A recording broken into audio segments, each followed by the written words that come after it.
Very good morning to all, very good afternoon, very good evening, and very good night. In this lecture, we will discuss electrostatic potential energy. तर पहा, या अगोदर आपण discuss केलं होतं. इथे एक चार्ज असेल प्लस क्यू, इथे एक चार्ज असेल प्लस क्यू. या दोघांमधली दूरी हा इथे असेल, हा इथे असेल. तर या दोघांमधली दूरी म्हणजेच distance between this two charges is R. तर आपल्याला माहित आहे potential energy when separation is R, then we can use this 1/4 epsilon naught. Charge हा 1 असेल, हा 2 असेल, तर Q1 Q2 divided bye separation R. जर हे दोन चार्ज सेम असतील तर इथे होईल Q²/R. हे आपण डिस्कस केलेलं आहे. त्यानंतर पहा, इथे एक चार्ज असेल 1 2, हा चार्ज प्लस क्यू इथे असेल. तर या चार्जमुळे ॲट अ डिस्टन्स आर या पॉइंटला, समजा हा पॉइंट ए आहे, तर electric field intensity that is EA at this point, at point ए किती असेल? 1/4 epsilon naught charge Q divided by distance किती आहे? R स्क्वेअर, या डिस्टन्सचा स्क्वेअर. या फॉर्म्युल्याचा यूज करून आपण या पॉइंटला या चार्जमुळे किती इलेक्ट्रिक फील्ड क्रिएट होत असेल हे आपण फाइंड करू शकतो. याला म्हणतो आपण electric field intensity at point A is given by this formula. Then third, इथे चार्ज असेल प्लस क्यू या पॉइंटला ॲट अ डिस्टन्स आर, हा पॉइंट असेल ए. तर VA म्हणजे काय? Electric potential, electrostatic potential, potential drop at point A is given by, बोला, 4 epsilon नॉट. कुणामुळे?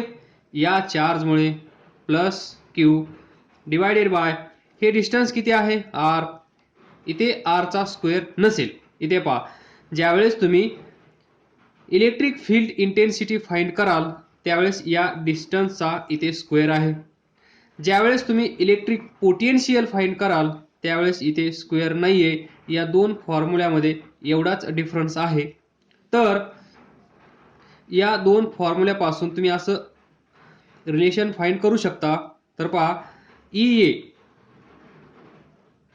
याला तुम्ही असं लिहू शकता 1/4 epsilon not Q/R into 1/R. हे काय असेल? Q/R square.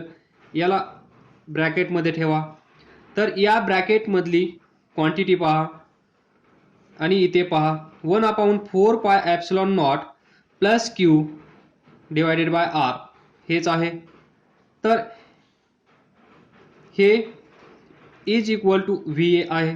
तर VA डिवायडेड बाय हा R, आणि हे रिलेशन आपण पाठीमागे पाहिलं आहे. That is relation between electric field E bar is equal to minus dV by dx. हेच ते रिलेशन आहे. E V म्हणजे dV, R म्हणजे डिस्टन्स. इलेक्ट्रिक फील्ड इंटेन्सिटी ही कशी असते? Is equal to minus dV by dx. हे पण आपण पाहिलेलं आहे. त्यानंतर नेक्स्ट नंबर 4, जर इथे चार्ज असेल प्लस Q, हा चार्ज, या चार्जमुळे या पॉइंटला that is at point A potential किती असतं हे आपल्याला माहीत आहे. किती असतं? 1/4 epsilon नॉट इंटू Q/R एवढं पोटेन्शियल इथे असतं. that is 1/4 pi epsilon naught charge q divided by r, this r. त्यानंतर इज इक्वल टू, जर एखादा चार्ज इथे असेल इन्फिनिटी पोझिशन, खूप दूर म्हणजेच इन्फिनिटी पोझिशन, इथे असेल युनिट पॉझिटिव्ह चार्ज किंवा क्यू चार्ज, तर हा चार्ज इथे घेऊन यायचा आहे. चला घेऊन या. तर ही प्रोसेस होत असताना काहीतरी काम आपल्याला करावं लागत असेल. ते काम किती असेल? W from infinity to point E, बरोबर. तर बाय डेफिनेशन ऑफ पोटेन्शियल, म्हणजेच आपण पोटेन्शियल ॲट पॉइंट ए कसं डिफाईन करू शकतो? VA is equal to work done in displacing charge from infinity to point A. Work done in displacing a charge from infinity to point A, म्हणजेच from infinity to point A divided by this charge q. जर हा charge unit positive charge असेल तर हेच आपण असं लिहितो, work done from infinity to point A divided by 1, आणि आपल्याला भेटतं VA is equal to work done from infinity to point A. This is potential at point A. म्हणजेच या चार्जमुळे इथे पोटेन्शियल एवढं क्रिएट होत असेल, तर या एरियामध्ये याच्यामुळे जे फील्ड तयार होत असेल, याच्या फील्डमध्ये जर आपल्याला एखादा चार्ज आणायचा असेल तर आपल्याला माहित आहे हा पॉझिटिव्ह चार्ज आहे, हा पॉझिटिव्ह चार्ज आहे. दोन पॉझिटिव्ह चार्ज असतील, हा पण पॉझिटिव्ह, तर यांच्यामध्ये काय होतं? रिपल्शन. हा इकडे जातो, हा इकडे जातो. म्हणजे या चार्जवर हा चार्ज इलेक्ट्रोस्टॅटिक फोर्स एक्झर्ट करतो FE, आणि तो फोर्स, त्या फोर्सची डायरेक्शन कशी असते? Away from each other. हा इकडे जाईल, हा इकडे जाईल, हा याला म्हणेल तू इकडे जा, हा याला म्हणेल तू इकडे जा. म्हणजे हा याच्यावर जो फोर्स एक्झर्ट करत आहे FE, या फोर्सची डायरेक्शन कशी असेल? इकडे. या दोघांमध्ये आता डिस्टन्स r असेल, तर या फोर्समुळे हा चार्ज इथे असेल, हा चार्ज इथे असेल, दोघांमधलं डिस्टन्स r1 असेल, वाढलेला असेल, तरी पण याच्यावर फोर्स याच डायरेक्शनमध्ये असेल, तरी पण याच्यावर फोर्स याच डायरेक्शनमध्ये असेल. कुलोम्ब्स लॉ माहीत असावा. तर या लॉजिकनुसार, म्हणजेच बाय दिस लॉजिक, हे दोन चार्ज एकमेकापासून दूर गेले पाहिजेत. कारण इथे काय आहे? Repulsive force. रिपल्सिव्ह फोर्स, या फोर्समुळे हे दोन चार्ज एकमेकापासून दूर गेले पाहिजेत. पण आपण काय करत आहोत? इथे याच्या उलट प्रोसेस करत आहोत. हे दोन चार्ज जवळ आणण्याचा प्रयत्न करत आहोत. हे दोन चार्ज जवळ आणण्याचा प्रयत्न करत आहोत, म्हणजेच आपण या फोर्सच्या विरोधात आहोत. हा फोर्स सांगत आहे हा चार्ज या चार्ज पासून दूर गेला पाहिजे, पण आपण या चार्जचं काही एक ऐकत नाहीयेत. आपण या फोर्सच्या विरोधात जाऊन हा युनिट पॉझिटिव्ह चार्ज किंवा क्यू चार्ज या इन्फिनिटीवरून याच्या फील्डमध्ये, म्हणजेच थोडक्यात अतिक्रमण, हा चार्ज इथे करत आहे. याची इच्छा नसताना हा म्हणत आहे हा एरिया माझा आहे, या एरियामध्ये तू येऊ शकत नाही. तरी पण आपण काय करत आहोत? याला बॅकिंग देत आहोत आणि याला सांगत आहोत तू घाबरू नको, आम्ही तुझ्या पाठीशी आहोत, तू इथे जाऊ शकतोस. तर मग हा चार्ज काही दिवसानंतर तयार होतो आणि म्हणतो मी इथे जायला तयार आहे. मग हा चार्ज युनिट पॉझिटिव्ह चार्ज इथे अतिक्रमण करतो याच्या फील्डमध्ये, याच्या एरियामध्ये, आणि याचं पोटेन्शियल किती असेल? एवढ्या पोटेन्शियलमध्ये येण्यासाठी याचा एरिया काहीतरी असेल, याची पॉवर काहीतरी असेल, याची स्ट्रेंथ काहीतरी असेल, असं कन्सिडर करा. मग याच्या विरोधात जाऊन आपल्याला इथे यायचं असेल तर आपल्याला काम करावं लागतं, आणि हे काम किती असतं? Is equal to potential at this point.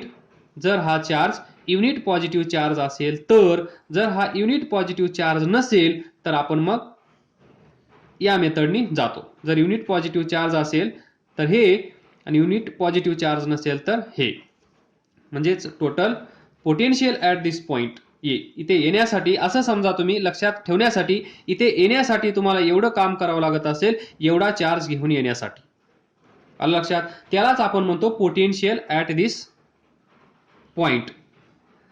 Second language tiger माहीतच आहे. याच्या जवळ जायचं म्हणजे चेष्टा नाही. याच्या जवळ यायचं असेल तर हिंमत लागते. याच्या जवळ यायचं असेल तर काहीतरी रिस्क घ्यावी लागते. सेम सिच्युएशन इमॅजिन करा आणि ही कन्सेप्ट लक्षात ठेवा, तुम्हाला खूप फायदा होईल. तर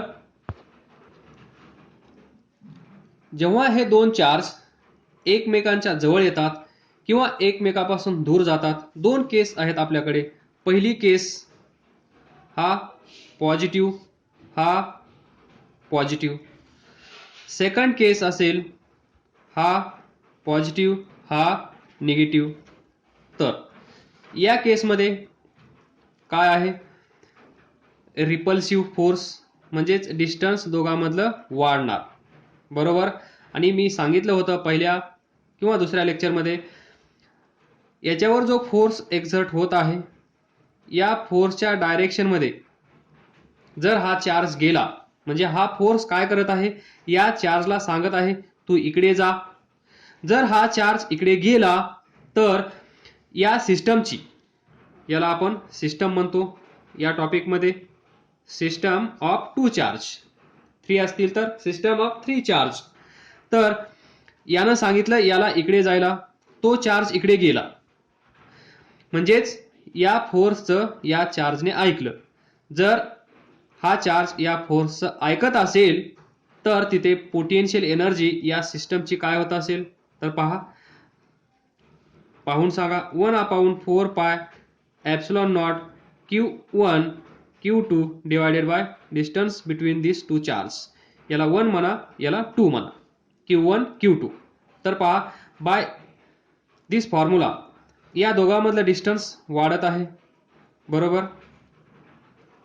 म्हणजेच पोटेन्शियल एनर्जी काय झाली पाहिजे, डिक्रीज. किंवा जर हा चार्ज या फोर्सचं ऐकत असेल तर, म्हणजेच हा चार्ज याला म्हणतो तू सांगतो तर मी ऐकतो, मग हा फोर्स म्हणतो इकडे जा, तर हा चार्ज पण इकडे जातो आणि चार्ज इकडे गेल्यानंतर distance between this two charge is increase. जर डिस्टन्स वाढत असेल तर पोटेन्शियल काय होईल, potential energy of this system decrease होईल. म्हणून मी तुम्हाला एक कन्क्लुजन सांगितलं होतं, ज्या डायरेक्शनमध्ये फोर्स याच्यावर एक्झर्ट होत आहे त्याच डायरेक्शनमध्ये जर हा चार्ज गेला तर पोटेन्शियल एनर्जी त्या सिस्टमची काय होते, डिक्रीज.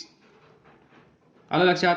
जर हा त्या डायरेक्शनमध्ये नाही गेला, म्हणजेच तो इकडे आला, तर काय होईल, या दोघांमधलं डिस्टन्स कमी होईल, म्हणजेच R कमी होईल, तर U काय होईल, वाढेल. मग पोटेन्शियल एनर्जी काय होते, इन्क्रीज होते. हे लॉजिक लक्षात ठेवा. हे तुमच्यासाठी होम वर्क. हेच लॉजिक इथे लावून कमेंट करून आन्सर सांगा. जवळ येत असताना काय होईल आणि दूर जात असताना काय होईल, पोटेन्शियल एनर्जी इन्क्रीज केव्हा होते, पोटेन्शियल एनर्जी डिक्रीज केव्हा होते, हे तुम्ही, एक पॉझिटिव्ह चार्ज असेल एक निगेटिव्ह चार्ज असेल तर आन्सर मला सांगायचं आहे. तर याच लॉजिकचा यूज करून आपण आज एका नवीन टॉपिकला सुरुवात करत आहोत. तर पहा, electrostatic potential energy of 2 point charges.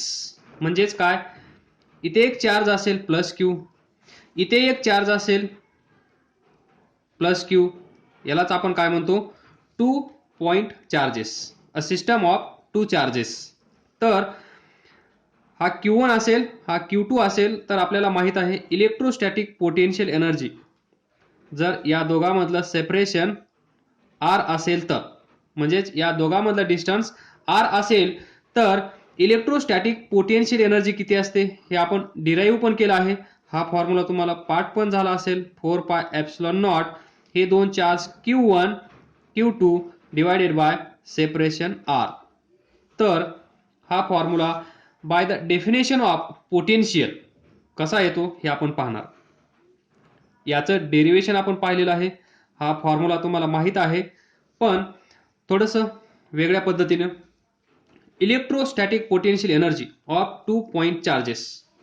तर पहा, त्या अगोदर तुम्हाला सांगतो मी लॉजिक. इथे इन्फिनिटी पोझिशन असेल तर इथे चार्ज घेऊन यायचा आहे पॉइंट ए ला. हा चार्ज समजा Q2 किंवा unit positive charge, unit positive charge किंवा चार्ज Q. इथून इथे घेऊन येण्यासाठी बोला फ्रॉम इन्फिनिटी टू पॉइंट ए एवढं वर्क डन करावं लागतं, हे आपल्याला माहित आहे. चार्ज Q आहे, तर या पॉइंटला पोटेन्शियल किती असतं? VA is equal to work done in displacing charge from infinity to point A divided by this charge. Equation number 1. हे लॉजिक तुम्हाला माहित आहे. इथे जे पोटेन्शियल असेल ते हे VA कुणामुळे असतं? इथे एक चार्ज असेल Q1, म्हणजेच हा टायगर याचा दरारा इथे तयार करतो. या फील्डमध्ये कुणाला येऊ देत नाही, बरोबर. जर सेम चार्ज असेल तर येऊ देणार नाही, आणि अपोजिट चार्ज असेल तर येऊ देईल. तर आपण एकच केस कन्सिडर करूया जेणेकरून कन्फ्युजन होणार नाही. पॉझिटिव्ह पॉझिटिव्ह, तर हा याला येऊ देणार नाही याच्या फील्डमध्ये. तर हा चार्ज इथे काहीतरी पोटेन्शियल क्रिएट करत असतो. हा चार्ज इथे काहीतरी पोटेन्शियल क्रिएट करत असतो. It is very similar to हा टायगर इथे काहीतरी त्याच्यामुळे तयार होणारी भीती असते, हे आपल्याला माहित आहे. म्हणजेच हा टायगर इथे भीती निर्माण करत असतो, आणि या भीतीमुळे ह्युमन बीइंग्स इथे येत नाही येत, त्याला आपण म्हणतो फॉरेस्ट. तर लक्षात ठेवा, इथे या टॉपिकमध्ये हा सिस्टम, या डेफिनेशनसाठी कुणाकुणाची आवश्यकता आहे हे लक्षात ठेवा. जर हा चार्ज इथे असेल तर इथे पोटेन्शियल क्रिएट होईल, कारण हा चार्ज इथे भीती निर्माण करेल. म्हणजेच हा चार्ज इथे काहीतरी पोटेन्शियल क्रिएट करत असेल, आणि या पोटेन्शियल मध्ये या फील्डमध्ये आणण्यासाठी आपल्याला काहीतरी काम करावं लागत असेल. ते आपण बाय डेफिनेशन असं लिहितो. आलं लक्षात? VA is equal to W म्हणजेच work done per unit charge. आता समजा हा चार्ज इथे नसेल, तर थोडंसं वेगळ्या पद्धतीने, हा टायगर इथे नसेल तर इथे भीती असेल का? हा टायगर इथे नसेल तर याच्यामुळे, म्हणजेच इथे तो टायगर नसेलच तर इथे भीती ऑब्विसली नसेल. जर इथे टायगर नसेल तर इथे भीती नसेल. तर मग हा चार्ज इथे नसेल तर इथे पोटेन्शियल नसेल. जर हा चार्ज इथे नसेल तर इथे पोटेन्शियल नसेल, मान्य आहे. म्हणजेच हा सिस्टम कसा असेल? Simple charge. इथून हे work done from infinity to A, infinity position, हा चार्ज इथे किंवा युनिट पॉझिटिव्ह चार्ज इथे घेऊन येण्यासाठी आपल्याला माहित आहे VA is equal to work done from infinity to point A divided by charge. तर पहा, हा टायगर इथे नसेल तर भीती नसेल, त्याचप्रमाणे इथे चार्ज नसेल तर इथे पोटेन्शियल नसेल. पोटेन्शियल नसेल तर VA इज इक्वल टू आपण काय लिहू शकतो? 0. आलं लक्षात? जर VA 0 असेल तर इथे work done in displacing charge from infinity to point A is equal to कसा असेल? 0. बोला समजलं? कमेंट करून सांगा समजलं की नाही समजलं. पहा, आय विल रिपीट. इथे चार्ज होता म्हणून इथे इलेक्ट्रिक पोटेन्शियल होतं. ज्याप्रमाणे इथे टायगर असेल तर इथे भीती असेल. जर इथे टायगर नसेल तर इथे भीती नसेल. त्याचप्रमाणे जर हा चार्ज इथे असेल तर इथे इलेक्ट्रिक पोटेन्शियल असेल. जर हा चार्ज इथे नसेल तर इथे इलेक्ट्रिक पोटेन्शियल नसेल. मग इलेक्ट्रिक पोटेन्शियल नसेल म्हणजेच VA ला आपण 0 कन्सिडर करू शकतो का? हो. जर इथे टेन्शनच नसेल, इथे घाबरण्यासारखं असं काहीच नसेल, तर आपण हा चार्ज इथे घेऊन येत असताना आपल्याला काहीच टेन्शन येणार नाही, काहीच टेन्शन येणार नाही. म्हणजे आपल्याला वर्क करण्याची गरज पडणार नाही. आपण आरामात हा चार्ज उचलू आणि डोळे झाकून इथून निघू आणि इथे येऊन याला इथे ठेवू. जर हा इथे नसेल तर म्हणजेच वर्क डन करण्याची गरज आपल्याला पडणार नाही. याच लॉजिकचा यूज करून याच लॉजिकचा फायदा आपण इथे घेणार आहोत. कशासाठी? Electrostatic potential energy of 2 point charges define करण्यासाठी. आणि तो फॉर्म्युला असाच येणार आहे. तर पहा, नाउ वी विल स्टार्ट. तर हा चार्ज पहिलं कन्सिडर करा. दोन चार्ज आहेत. इथे इन्फिनिटी पोझिशन, इथे चार्ज आहे Q1, इथे चार्ज आहे Q2. आलं लक्षात? Q1 Q2. तर हे दोन चार्ज कुठे आहेत? At infinity. हा पण कुठे आहे? At infinity. हा पण कुठे आहे? At infinity. तर या चार्जला इलेक्ट्रोस्टॅटिक पोटेन्शियल एनर्जी म्हणजे काय? इलेक्ट्रोस्टॅटिक पोटेन्शियल एनर्जी म्हणजे काय हे तुम्हाला समजलं असेल. तर इलेक्ट्रोस्टॅटिक पोटेन्शियल एनर्जी म्हणजेच, तर पहा, इलेक्ट्रोस्टॅटिक पोटेन्शियल एनर्जी कशी असते. हा चार्ज इथे आपलं घर आहे, बरोबर? हे छोटंसं आपलं घर. या घराच्या समोर Q1 घेऊन यायचं आहे ॲट पॉइंट ए. त्यानंतर Q2 घेऊन यायचं आहे ॲट पॉइंट बी. तर इथे ना टायगर ना चार्ज, इथे कुणाचीही भीती नाहीये. तर हा चार्ज इथे घेऊन यायचा आहे. चला घेऊन या. Work done from infinity to point ए. हा चार्ज किती आहे? Q1. तर या पॉइंटला पोटेन्शियल डिफाइन करा. काय असेल? VA is equal to W from infinity to point A divided by charge किती आहे? Q1. तर इथून सांगा W from infinity to point A is equal to काय असेल? Q1 VA. बरोबर? Q1 नॉन झिरो, कारण काहीतरी चार्ज इथे आहे जो आपण घेऊन येत आहोत. तर VA that is electric potential at point ए आहे की नाही? इलेक्ट्रिक पोटेन्शियल ॲट पॉइंट ए आहे की नाही? कारण इथे एकही चार्ज अवेलेबल नाही जो की इलेक्ट्रिक पोटेन्शियल तयार करेल किंवा कोणीतरी तिथे अपोज करेल. या चार्जला इथे घेऊन येत असताना इथे कोणीच अवेलेबल नाही जो की आपल्याला अपोज करेल. जर तिथे अपोज करायला कोण नसेल तर आपल्याला काम करण्याची गरज पडणार नाही. आरामात, ना शस्त्र ना साठा, काहीच आपल्याला वेस्ट करण्याची गरज पडणार नाही. तर आरामात हा चार्ज इथे येईल. म्हणजेच पोटेन्शियल काय असेल तिथे? झिरो. तर work done from infinity to point ए कसा असेल? झिरो. इक्वेशन नंबर 1 द्या. म्हणजे पहिला चार्ज इन्फिनिटीवरून इथे आणण्यासाठी, हे आपलं घर, इथे आणण्यासाठी आपल्याला काही काम करण्याची गरज पडली नाही. नाव हा दुसरा चार्ज, या दोघांमधलं डिस्टन्स आपण कन्सिडर करूया. इथे आता आला Q1. इथे चार्ज कोणता आला? Q1. तर हा चार्ज आता घेऊन यायचा आहे. ही याची पाथ. म्हणजे हा चार्ज घेऊन येण्यासाठी आपल्याला काम करावं लागेल ते work done from infinity to point बी.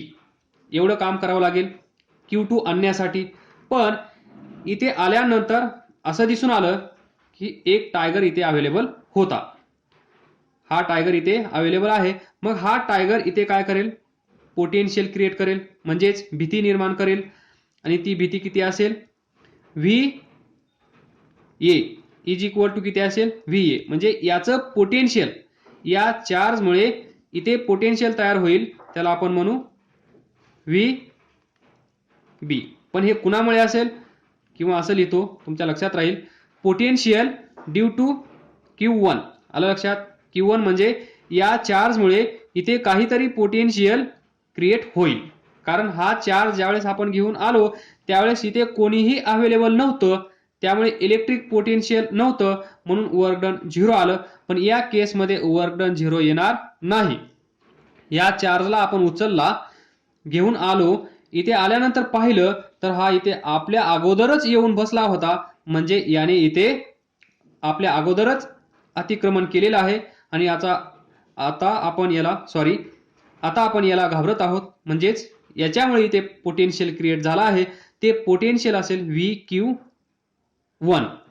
तर पहा, या केसमध्ये by definition of potential, potential at point B VB कसा असेल, इज इक्वल टू असेल work done in displacing or to displace this Q2 to point B from infinity to B divided by charge ज्याला आपण घेऊन जात आहोत त्याने इथे डिवाइड करायचं आहे. तर पहा, पोटेन्शियल ॲट पॉइंट VB, तर आपल्याला पाहिजे work done from infinity to point B is equal to Q2 इकडे जाईल, Q2 into VB, potential at point B. तर या पॉइंटला पोटेन्शियल किती असेल, कोण सांगू शकेल किती आहे? Q2 इंटू इथे पोटेन्शियल किती आहे याच्यामुळे किती आहे, सो VQ1 बरोबर आहे की नाही? तर हे लक्षात ठेवा, VB म्हणजेच VQ1. तर आता सांगा, work done from infinity to B, Q2 charge आपण घेऊन येत आहोत, इथे आपण लिहू शकतो Q1. तर Q2 कोण सांगेल? VQ1 ची व्हॅल्यू इथे VQ1 म्हणजेच potential due to this charge, potential due to this charge म्हणजेच potential due to single point charge किती असतं? 1/4πε0 कुणामुळे? Q1 मुळे. तर Q1 डिवायडेड बाय डिस्टन्स किती आहे या दोघांमधलं, हा इथे आता Q2 आला, तर डिस्टन्स आपण कन्सिडर करू R12 पहिला आणि दुसरा, म्हणजेच 1 2 या दोन पॉइंट मधलं डिस्टन्स R. तर इथे लिहू शकतो आपण R12 सिस्टम. तर याला व्यवस्थित लिहिल्यानंतर तुमच्या लक्षात येईल 1/4πε0 Q2 आतमध्ये घेऊन जा, Q1 Q2 divided by R12 हे असेल work done from infinity to B. याला इक्वेशन नंबर 2 म्हणा. Now we can find total work done.